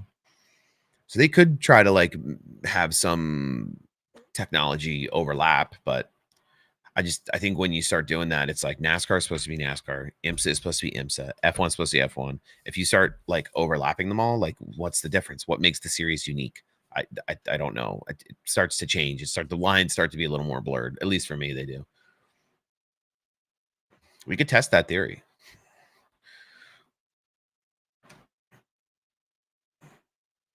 Not a huge Ty Gibbs guy. Rubbed me wrong, especially when he took out Brandon Jones. I lost a lot of respect for him. I mean, he's in the seat he's in for a reason. His name's on the building. So, as much as the criticisms I have for Ty Gibbs, he's not going anywhere. So it's just the way it is, unfortunately. A lot of drivers could be in that 54 car. A lot of good drivers, a lot of good Toyota drivers. I'm interested to see who takes over the 11 car when Hamlin retires in the next couple of years, because of the relationship Ty Gibbs has with a lot of young drivers that he came up with. I think it's going to limit who Joe Gibbs Racing brings in to fill that seat. Do you think the Wood brothers would do better if they didn't have Penske building the cars? No, I think they'd be substantially worse. They'd be substantially worse if they did not have the Penske alliance. Wanted Busch and Ross on the top line so bad. They were trying to run that top line. The late cautions really killed the run for that top line, that third lane. But that's how it goes. I think they will retire the number 11 and change numbers it gives. Yeah, the 11 will go away. The 18 will probably come back. The only reason maybe the 11 doesn't go away is because if Heim goes there at some point, he run the 11 in trucks. But again, I think a lot of the relationships that have been built over time with Ty, and Ty being the heir apparent for that team and being in that 54 car, I think that could affect who they do bring in to Joe Gibbs over the next couple of years here as these rookies start to come up. Anyway, so Kyle Busch got a new crew chief this weekend. Talking about Kyle Busch, Jim Pullman from JRM, focusing on leadership and culture. They're making some shifts. They're making some moves, making things happen. Justin Haley will depart Spire. Suarez is expected to take over that 7 car. They are Spire's ownership. I don't know if people know this. They are invested in other things too, like the Lakers and the Dodgers. They want to bring that winning pedigree to Spire. So I think there's going to be some top tier competitiveness coming in for Spire over the next couple of years. We talked about, is Michael McDowell really that good at super speedways? Is Carson Hocevar really that good? Who's going to get in that 7 car? Like, they want big names in their cars to be competitive because that's what they know and that's what they want. While you're on the topic of Jim Pullman, do you think Allgaier is going to drop the retirement bomb soon? It wouldn't surprise me if he retired. It also wouldn't surprise me if he ran for another 5 seasons. Like, I don't think Justin Allgaier has anything to prove to anybody anymore. I think he's proved it all. He's done it all.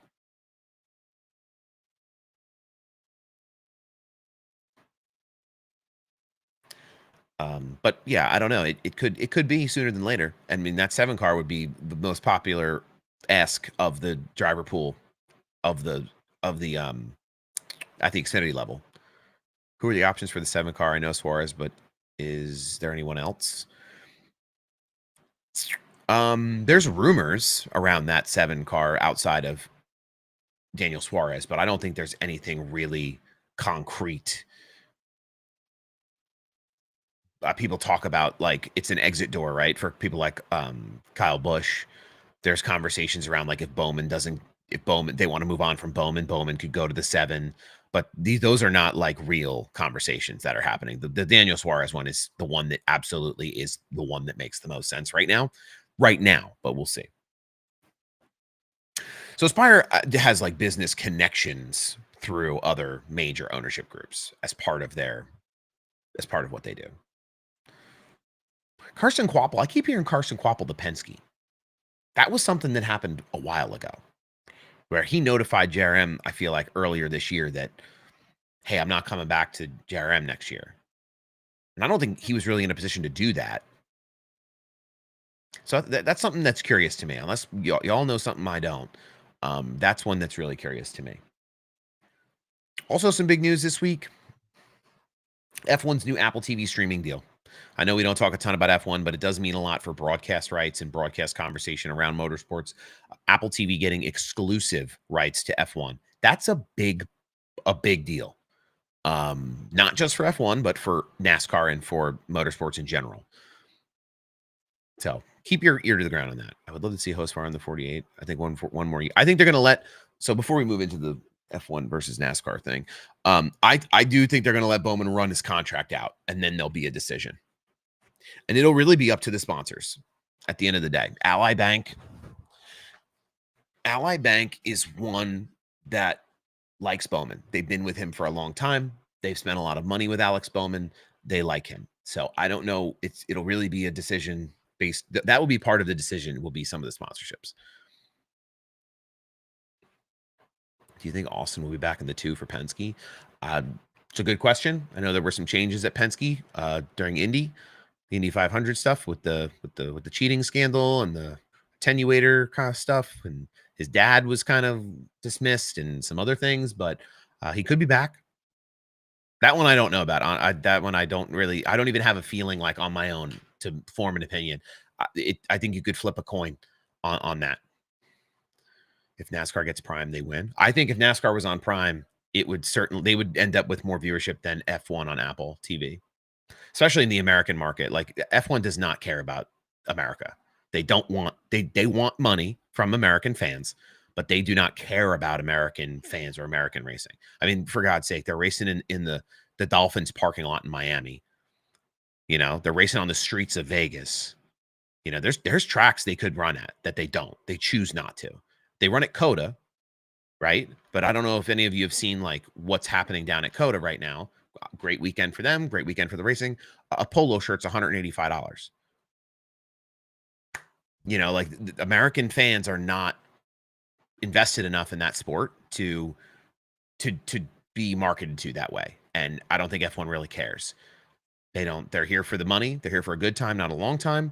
If they wiped all the US dates out, I don't think they would really care. I think it would be a tough look on an Excel spreadsheet somewhere for them. But I don't think these drivers in F1 really come to the States and go, oh my God, the racing is so great here. Like we have to do this. Like they can't wait to get back to Spa. They can't wait to get back to Silverstone. They can't wait to get back to all these other circuits that they run overseas, which is fine. It's just not for us, obviously.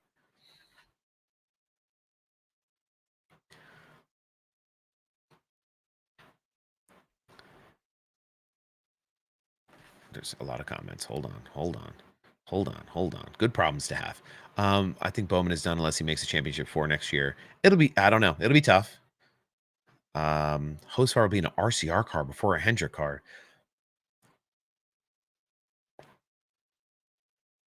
I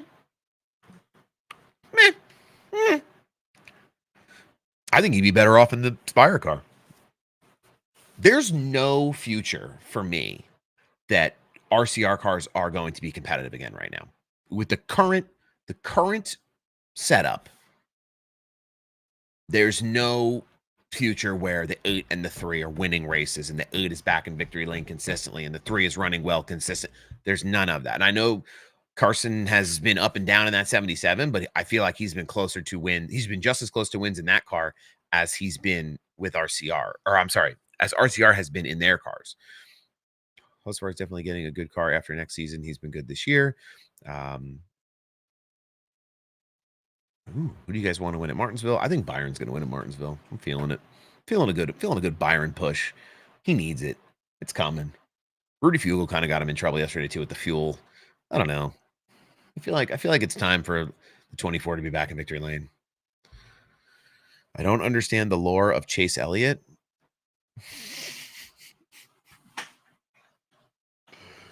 Well, it all started with Bill Elliott. That's where the lore with Chase Elliott starts. The heat wave gear? Hell yeah, dude. We're out here doing it.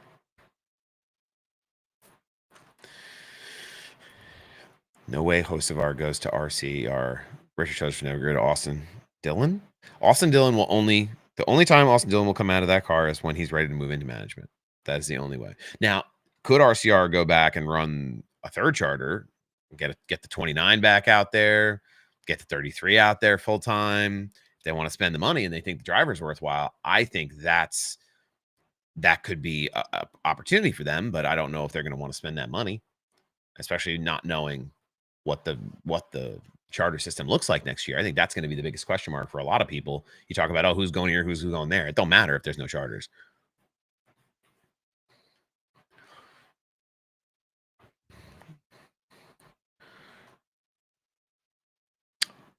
I think there's a lot of attraction though to Carson Hocevar because of his demeanor. He's one of us. When people talk about like, oh, he's a like Josh Berry or Ross Chastain, that's like the blue collar man's like everyday man's NASCAR driver. For young people tuning into the sport now, that's Carson Hocevar. Like Carson Hocevar is hanging out with the people that they know. He's on stream with iShow Speed. He's hanging out with Whistling Diesel. He's buying all the cool things that if we had money, we would buy on Facebook Marketplace. Like this is a guy who's just a guy, just a dude being a guy being a dude. And despite his racing pedigree and his whatever, people relate to him in that way. And it would be he's a marketer's dream. He's a marketer's dream. He runs social, like his buddies help him run his social media. He's just out here bebopping around having a good time. And he knows what he's like. He hangs out in the stands. He was in the stands for the truck race, taking pictures with fans and stuff, like not because he wants to make an appearance, but because he wants to sit there. He wanted to sit there and watch a truck race. So he didn't sit at the top of his trailer and watch it. He went into the stands and watched the race with the fans. Like that is not normal for a lot of these superstar style driving. You talk about star power too. Like he's building that without winning races right now. So all he's missing, all the keys, all the pieces are there except for the on-track success. And he's getting closer. Like it's getting better and better as time goes on. Hocevar in the 8 would be fire. It'd be only be fire if they got the right support behind it. Only if they got the right support. Ty Gibbs likes blowing bridges with drivers. Toyota will lose Corey Heim, Hendricks, RCR Aspire in the future. I mean, Joe Gibbs definitely has some bottlenecks. I'll say that. I think a lot of people though talking about like Hocevar to the 48. When does Hendrick make a play for Connor Zilic? When does that happen? I mean, you don't think Rick Hendrick's sitting at home, kind of smoke coming out of his ear, trying to figure out how to lure that kid to his camp from Trackhouse? I mean, how many years does it take for that 80 or that whatever car he's going to run, the 87 car? Does it work? Does it work at Trackhouse for Zilic? Or does Hendrick maybe try to step in, try to steal their guy?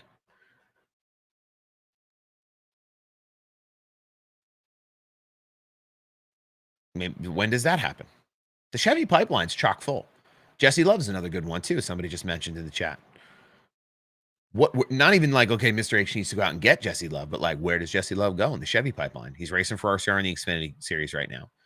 The 3 and the 8 there's drivers in them. So where do those people end up? Like, are you going to give them up? Chevy going to give up Jordan Love? Jordan Love, God. Jesse Love? You're going to give up? Toyota's going to give up Heim? Like all these drivers need to go somewhere at some point if they want the sport to stay competitive with the current successful drivers that are in the series now.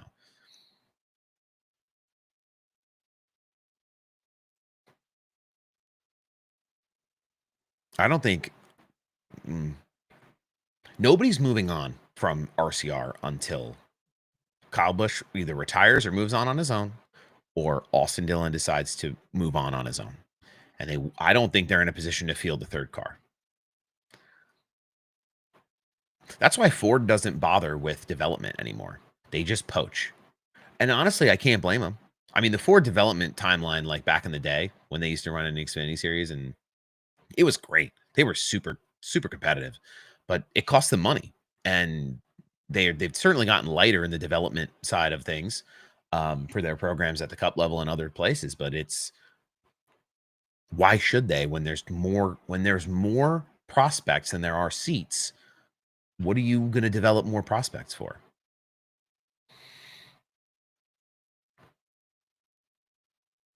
I think Zilic could win championships if he's in the right stuff. I mean, we've seen what SVG can do in that Trackhouse equipment. We've seen what Ross Chastain can do in that equipment, even Daniel Suarez, what he could do. But they haven't been able to consistently put strings of success together the way that Hendrick has. Nobody does. Hendrick and Gibbs and Penske, those are the big dogs. And I think if some of these drivers get the chance to move up to the big dog level, they're going to go. I mean, how can you not? Mr. H knocks on your door. Coach Gibbs knocks on your door. Roger Penske knocks on your door. What do you tell them? No? They hand you a bag of cash and say, you're going to go win races for me? Like, you know?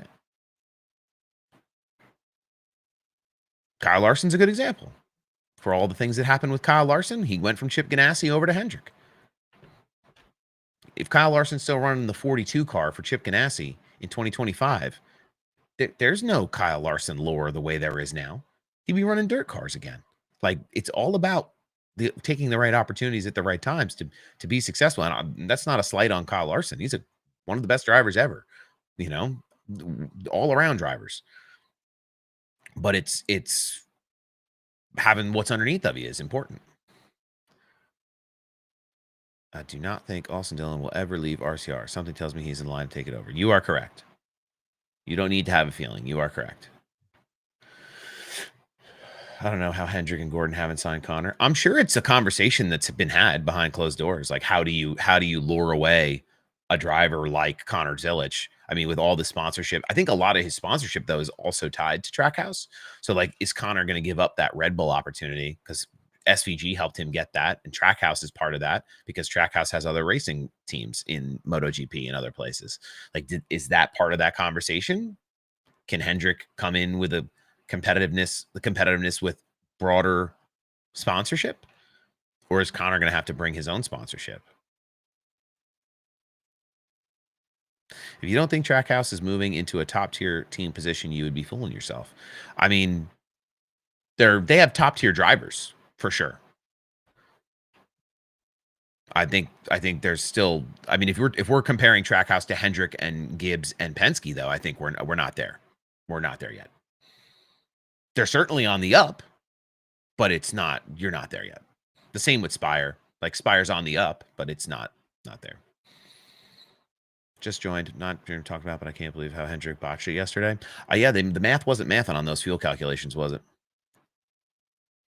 WeatherTech is also a big sponsor. That's what I'm saying. Like, Hendrick has had a lot of the same sponsorship for many, many years now. And the Connor Ziliches of the world and the Shane Van Gisbergens of the world, they want to be worried about racing. And teams are going to have to come correct to the table to say, okay, here's your sponsorship. Here's what you don't have to worry about. This and this and this no more. Just go race.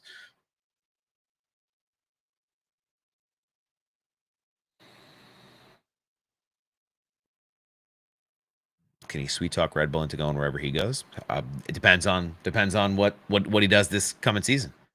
No way Connor goes anywhere. Now, yeah, I don't think realistically he goes anywhere. But I think if you're Justin Marks, you sell the farm to keep him on that team because he's going to be the piece that develops that team. But Shane Van Gisbergen is going to mentor Connor Zilisch. Connor Zilisch is going to be the driver in those cars for that team. I'm just stirring the pot. That's all.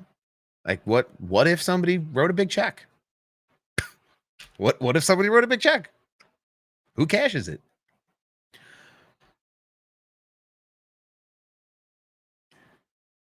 Who do you think the other two drivers are going to be running for a championship? Now, that's a conversation we can have. We can talk about that. I think Christopher Bell and William Byron will be in the Final Four. That's my champ four is Briscoe, Hamlin, Byron, and Bell.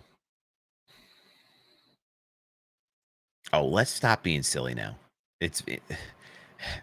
Zilisch will be Honda's number one in 2028. Let's stop being ridiculous. That is not what's going to happen.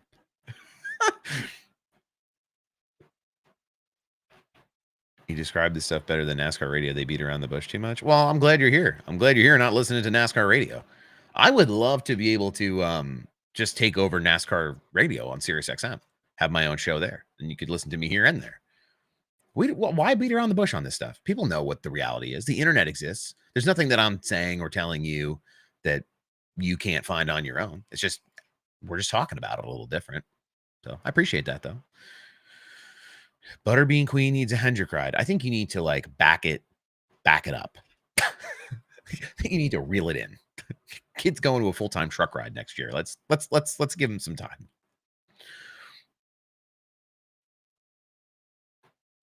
For Mr. H to get Connor, I'd take a bank full of money into Trackhouse and a very large bag to Connor. It would take a lot of money. But you know who has a lot of money? Rick Hendrick. They have the money to do it. It's will they spend the money to do it at any point if there's an opportunity. I mean, there's been more unprecedented moves in the past. Drivers who you never thought would move or never thought would get a contract somewhere. Like Kyle, did anybody see Kyle Busch go to RCR? Really? When Kyle Busch was winning races for Joe Gibbs, did anybody say, yeah, he'll end up at RCR someday? Like nobody thought that was going to happen. Then it did.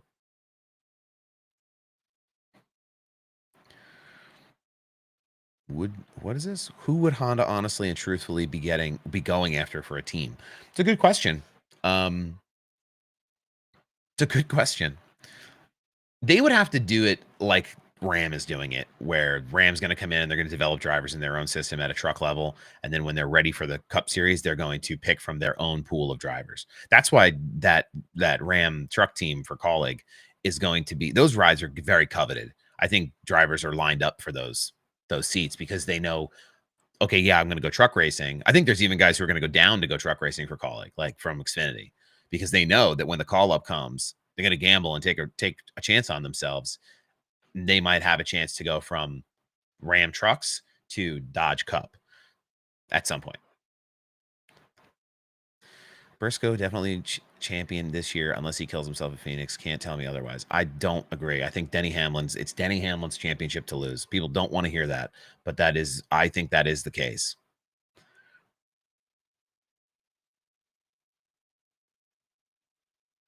I think if you're Joe Gibbs Racing and you have Bell, Briscoe, and Hamlin in your all three drivers in the championship 4, obviously they will step aside and let the boys have at it.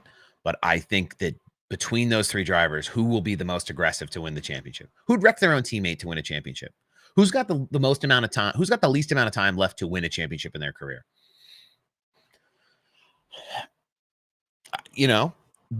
I just think when you think about it from that kind of perspective, I think Denny Hamlin would wreck his own mother to win a championship. And I think that's how racers are. They're just wired that way, It's time to start talking about Bubba's consistency. I think he's leveled up. The best thing Bubba ever did, I mean, I'm sure there was a lot of things that were happening behind the scenes, but the best thing that ever happened to him was he and his wife having that little baby. He has had such a meteoric rise of consistency, and there's been such a change in that 23 team. The culture has changed, it seems, around Bubba, and his frustration has kind of subsided a little bit. I'm sure there's moments where it gets frustrated. If I'm him yesterday, I'm frustrated after that race. But, I think he's been way better. This has been the best year I've seen Bubba run. He wins at Indy. He almost wins yesterday. He almost walks away with 2 wins on this season. Like, that's more than respectable to me for that 23 car. Deegan is 100% going to Kaulig next year. I talked to a guy at HMD and he said it's basically a done deal. Well, breaking news. There you go. According to Brennan Bridges, Haley Deegan goes to Kaulig. Haley Deegan's another one though. Like, I think she's got some great skills. Like, but what has she done in Indy NXT this year? What has she done in that series? I've seen her run practice laps at Detroit. That's about all I've seen from her.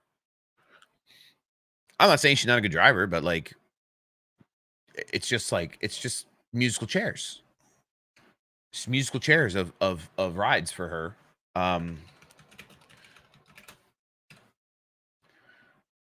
Is there a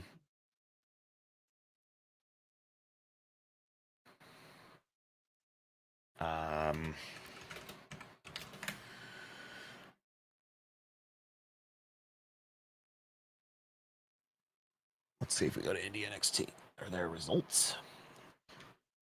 All right, so she's got 202 points. She's got 14 starts, no wins, no poles, no top 5s, no top 10s, no laps led in Indy NXT. I'm not trying to shit. I'm not trying to jam it down everybody's neck here, but I don't know if that works. And even when she was running the truck series at ThorSport, I mean, she was, again, musical chairs of rides in the trucks. It's not easy to tell unless they come with a bag, unless it's a marketing deal. I think you're going to get, so those five rides. So you're really only going to have 2 drivers. I feel like out of those 5, 2 or 3 that will be competitive enough to advance to the Cup Series or advance up to Xfinity or Cup. The other 2 or 3 drivers, depending on how they split it, are money drivers. They're there because they pay, and they're there because they help fund the other team's success, and they're marketable. That's how I think it works here. In reality, Kaulig is a business. They're businessmen. They do business. They want to make money, and they want to create a legacy of success in racing. And I think in the Truck Series, as they're looking to do that, somebody has to pay the bills. And I think that's how it's going to work, where you're going to get Butterbean, who's a real deal contender, right? He's a young kid who's going to run full-time trucks, and he has the opportunity to move up as time goes on. Maybe you get some other truck drivers who are young and upcoming, or Xfinity drivers or ARCA drivers who are young and upcoming, up and coming. And then you're going to end up with some of the legacy. Like, I think you're going to end up with at least 1 or 2 veterans, and then at least one person who's got a big name that can be marketed, because you're going to have to pay. I would really love to hear what happened at Kaulig with Josh Williams. I mean, he kind of spilled the beans a little bit earlier this week. He said they told him that he couldn't win races, so they fired him for Butterbean. He said that in an interview. I think letting him go, you talk about a personality hire. He's somebody who you can market around. They didn't really market around him as well as they could have, because they didn't make an investment. They didn't make that investment into that marketing for him. But he was a driver who was, slick. I've met Josh Williams. He's a great guy, nice guy, great family. They could have done some serious marketing around that, but it didn't work. The car wasn't fast enough. Whether it was a driver issue or an equipment issue is not up to me to decide. But finishes top 15 in that 45 Alpha Prime ride. There's something there. Anyway, I want to finish these last 2 talking points about the broadcast deal for F1. I know we've meandered all over today. I am so not organized. So a lot of people who are talking about this F1 Apple TV deal are talking about it in a way, they're comparing it to the early 2000s NASCAR and the way that they made a lot of mistakes chasing the bag. And they feel that F1 is going to alienate a lot of their fans by switching over to a subscription-based only broadcast model, because the money was right. And I think that raises a conversation about, for sanctioning bodies, people who are sitting on the 10th and 12th floor of these office buildings. Where is the value? Is there more value in the money up front, or creating and building a legacy of a sport, putting it in more houses, even if you're making less money? What is the value of brand awareness over a 10-year period, or a 5-year period, or a longer period of time than a 1-year or a 2-year broadcast deal? These aren't new thoughts. I'm not pioneering this thought. This is talked about all over. It's not something that if you put it in front of people, they'll watch it. That's my philosophy. But I'm not the one who makes the money at the end of the day. Nobody's cutting me a check.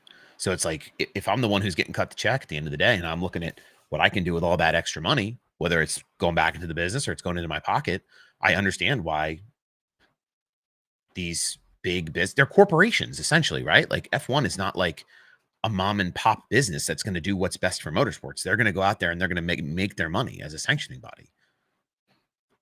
So moving on from ESPN to a paid streaming service could alienate fans and slow F1's growth. They warned that F1 is repeating NASCAR's playbook from 20 years ago, adding gimmicks and losing core fans for profit. I don't know a lot of F1 fans over in like Europe, or F1 fan, like legacy F1 fans, but I would imagine they're pretty pissed. If I've been watching F1, if I'm,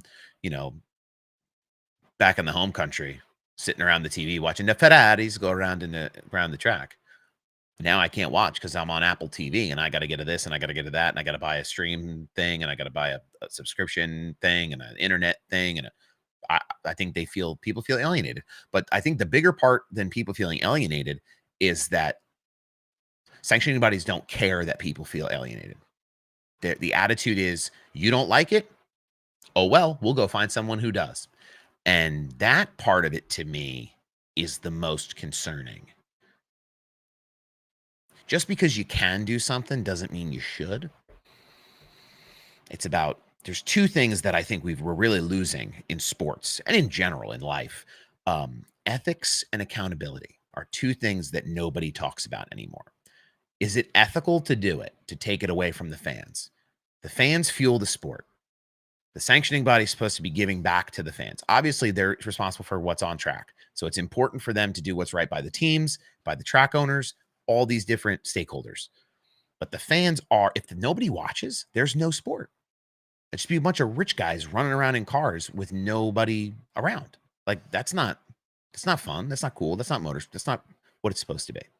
So it's an ethics question. It's an accountability question. It is something that F1, I think, will regret going down the pipeline. I think they will.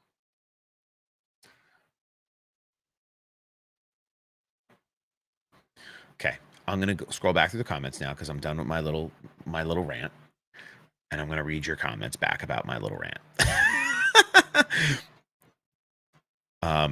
Shocked by the TV deal. The Busch Series speaks for itself. Yes, Busch Series was goated, by the way. For those of you who are new to NASCAR, new to motorsports, please go watch some Busch Series highlights. Busch Series was essentially the Xfinity Series. For those who don't know, it was unreal what was going on over there. Great racing. More fans will bring you more money in the very long run, but businesses are very instant money hungry. I agree. Fox fell off the broadcast deal. Let's do it from Charlotte every week. They want to save money. Everybody wants to save money. The people with the most money are the first to cut budget. The biggest businesses are the first ones to cut the budgets. Always. I don't understand that.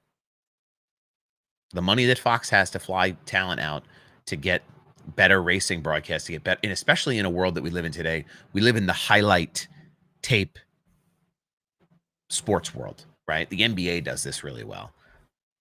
People are not watching full NBA games, but their social media and their short form platforms get a lot of engagement because people don't want to watch a 2-hour basketball game for a 15-second clip or a 30-second clip.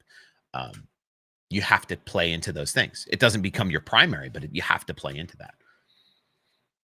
I started watching 20 years ago, and it's still whatever. We still get F1 TV just on Apple. Okay. NFL did it. The people who watch will follow. Okay. Just when we couldn't hate Americans anymore, we go and do this. I mean, it don't hurt me none. I wish I could get more into F1. I mean, I watch every race. It just doesn't get me. I mean, if you watch every F1 race and you don't feel like you're involved in F1, that's crazy. I want to watch. Like, I have Apple TV through my cell phone provider, so they provide it to me at no cost. So I will watch F1 next year. Cadillac. I want to watch Cadillac and see what they do in their first year. Love how Larson crew chief said they have plenty of fuel for 2. We talked about that earlier. How can Cliff Daniels do the math like that? I don't know. F1 used the numbers based off the movie for this decision. Sports betting ruined sports. Okay. Sports betting definitely did something to sports. I don't know if it ruined it. Motorsports is like one of those ones that it's like horse racing, where I don't think it'll ever have as big of an impact on motorsports because it's harder to gamble. It doesn't feel good to gamble and never win.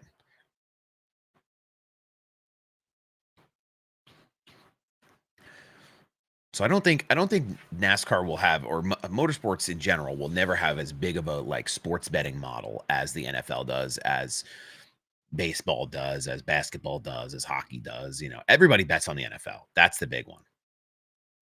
$80 a person to take my kid to Talladega Xfinity race. Resume TV deal, 60 for trucks. That's a little more than what I would expect it to be for Xfinity. $60 for trucks. I mean, when we went to Talladega a couple of years back, we paid for infield passes for the weekend. So 3 of us paid, I think it was like $200, $300 for the infield pass. And we camped. And then we paid like $100 and change a ticket for cup for the grandstands. So we sat in the infield for the whole weekend. We camped the weekend and then went up into the field. I think we, out of pocket for 3 people, we paid collectively about $500, $600 maybe for the whole weekend, but it's about $200 a person. And we drove 15 hours to get there. I think Connor drives the 87 next year. That's my short answer. I mean, $80 is still comparable to other sports venues. Now, I'm not saying that's right. I mean, what sports venues in the local Alabama area are charging that much to get in? Like, they don't like. I don't know what I don't know anything about college football. So remove that from your brain when talking to me, because I don't know. But $80. It costs you more than $80 to get into a hockey game or a football game or a baseball game at a top level now. NASCAR needs more options to bet. It's like winners, top 5, top 10. That's it. Well, there were some interesting gambling like sites that were taking off. Like GridRival was doing what it was doing, which was different from what DraftKings and FanDuel and some of the other lines that sports betting platforms were providing. So it's definitely there's people trying, there's businesses trying to make it sustainable and make it work, but it doesn't translate as easily as NFL, and it's more you can anticipate results better in other stick and ball sports than you can in motorsports. I compare it to horse racing. To bet outright an outright winner in a NASCAR race to me is crazy. Like I don't think you can say who's going to be strong and who could win. But like one blown tire, one malfunction, one engine blow up away from a lot of uncontrollable things can happen in motorsports.